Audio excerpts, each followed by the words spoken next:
Assalamualaikum warahmatullahi wabarakatuh. Islam tidak pernah mengharamkan yang dinamakan dengan cinta. Bahkan Islam memberikan ruang untuk cinta, dan Allah Subhanahu wa Ta'ala mensifati dirinya dengan Ar-Rahman Ar-Rahim, yang Maha Pengasih lagi Maha Penyayang. Islam tidak pernah menafikan cinta, karena Allah Subhanahu wa Ta'ala berfirman kepada kita semua dalam Al-Quran. Allah sampaikan, Zuyyina linnasi hubbus syahawati minan nisa wal banin wal qanatiril muqantarati minaz zahabi wal fiddah.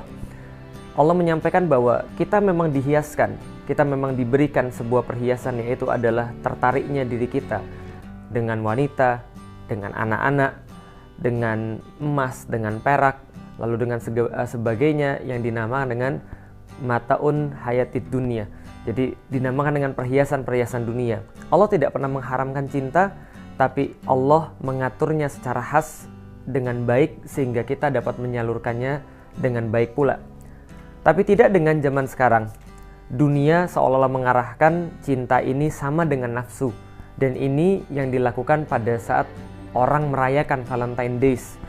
Ketika Muslim merayakan Valentine Days, mereka tidak ada ubahnya dengan orang-orang yang lain yang tidak beragama Islam, dan mereka lupa bahwa ini bukanlah bagian daripada perayaan mereka, bahkan ini adalah bagian daripada perayaan yang menyesatkan. Valentine Days pada dahulunya berasal dari sebuah perayaan Romawi yang disebut dengan perayaan Lupercalia.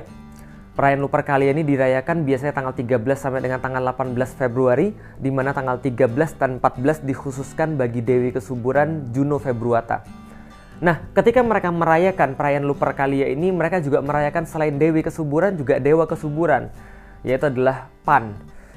Sebuah dewa yang dilukiskan bahwa kakinya adalah kambing, lalu kepalanya kambing berbadan manusia. Maka inilah Dewi Kesuburan dan Dewa Kesuburan menurut orang-orang Romawi.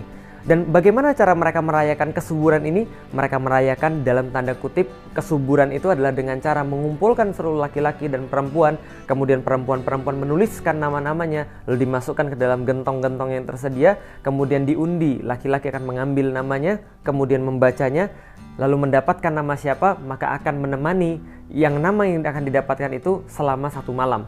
Nah, 1 malam apa yang mereka lakukan? Tentu bukan bermain catur, atau tentu bukan bermain apapun, tapi tentu saja sesuatu yang berbahaya. Karena itulah, sampai dengan sekarang kita melihat efek itu masih terasa.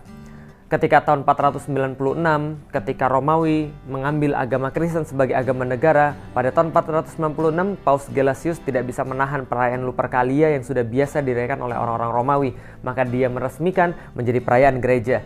Namun pada tahun 1969 perayaan ini dianulir oleh gereja dan dianggap bukan bagian daripada tradisi gereja, karena mereka menyadari buruknya perayaan ini. Dan sampai sekarang pun apa yang terjadi? Tanggal 14 Februari, seminggu sebelumnya dan seminggu sesudahnya diperingati di Amerika sebagai The National Condom Week.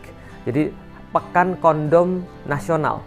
Karena banyak sekali orang-orang yang akhirnya melakukan hubungan seksual pada minggu-minggu itu sehingga mengakibatkan pertambahan penduduk yang luar biasa. Dikhawatirkan begitu sehingga disarankan memakai kondom. Bagaimana dengan di Inggris? Diperingati dengan The National Impotence Day tanggal 14. Mengapa? Sama. Valentine Days identik dengan hubungan free sex. Nah, ini yang harus kita tahu sebagai seorang muslim. Mungkin ada sebagian muslim yang berkata, oh tidak, kita tidak mengikuti hal-hal yang seperti itu. Namun sama saja, pada tahun 2005, salah satu surat kabar yang ada di Indonesia melakukan survei kecil-kecilan. Di antara 413 responden, mereka mendapatkan sekitar 24% orang-orang yang disurvei ketika melakukan Valentine Days, mereka lebih suka melakukan jalan-jalan, lalu kemudian makan, lalu kemudian berciuman, lalu berhubungan seks. Karena itulah pada tahun 2006 ketika diteliti 54% warga Kota Bandung itu sudah pernah melakukan hubungan seks. Jakarta 51%. Dan 2008 ketika diteliti lagi oleh KPAI, Komisi Pelindungan Anak Indonesia, ternyata yang mereka dapatkan fakta yang lebih mengejutkan, yaitu adalah 62,7% remaja SMP sudah pernah melakukan hubungan seks. Benarlah kata Rasulullah SAW, man tasyabbaha biqaumin fahuwa minhum. Barang siapa yang mengikuti kebiasaan suatu kaum, maka dia bagian daripada mereka. Dan kita renungi, Bagaimana Rasulullah berpesan kepada kita, kalian senantiasa akan mengikuti sunnah-sunnah orang-orang sebelum kalian, mengikutinya sejengkal demi sejengkal, lalu sahasta demi sahasta, sampai mereka masuk ke lubang biawak pun Anda akan ikut masuk. Lalu orang-orang bertanya, sahabat bertanya, ya Rasulullah, apakah itu adalah Yahudi dan Nasrani? Rasul menjawab, kalau bukan mereka, siapa lagi? Maka Valentine Days bukan bagian daripada perayaan kita, bahkan adalah perayaan yang sangat menyesatkan. Maka kaum muslimin tidak boleh tertipu, ikut-ikutan meramaikan, apalagi merayakannya. Wallahu a'lam bishawab. Assalamualaikum warahmatullahi wabarakatuh.